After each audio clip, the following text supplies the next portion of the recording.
Tomorrow, Wisconsinites will head to the polls to vote in primaries, local referendums, and two proposed constitutional amendments. If passed, Democrats and some nonpartisan groups say they will cause gridlock, while Republicans say they will cause more consensus. Our own Jake Force is in the studio to tell us more about what both sides are saying leading up to tomorrow's critical vote. Jake?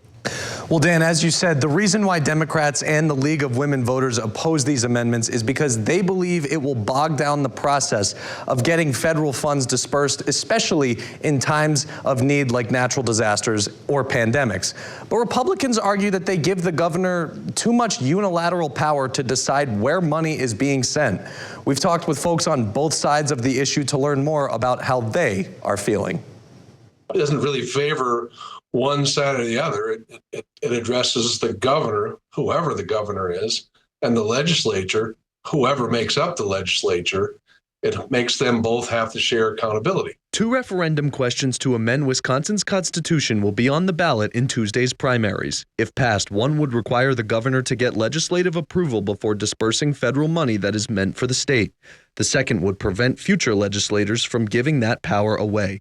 Dorothy Skye is the Northwoods president for the League of Women Voters in Wisconsin and says this would cause gridlock in times of emergency. They would take away the governor's ability to quickly and effectively disperse federal funds that come to Wisconsin in a time of natural disaster or epidemic, like the COVID pandemic. But State Senator Corey Tomczyk refuted this claim. In a time of emergency, the governor has the powers to move mountains. This is talking about federal fundings and monies that are sent from the feds outside of that.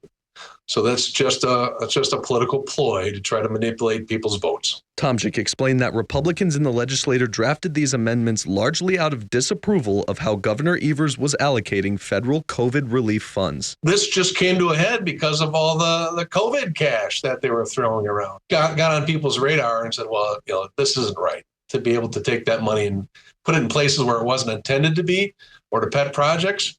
I don't want either side's governor to have that ability. But Skye argued that that money was distributed effectively to places like schools, businesses, and individuals who needed it. She added that the two governing bodies already share a lot of power in how funds are allocated. It's just this narrow slice of federal undesignated funds that the Wisconsin Constitution puts under the authority of the governor. And if passed, the amendments would likely be followed by litigation to determine what exact federal privileges the governor would have control over and which ones would need approval from the legislator. As the Wisconsin Policy Forum has concluded, this is largely because of the broad language used in both questions, which both sides seem to agree is difficult to understand, Dan.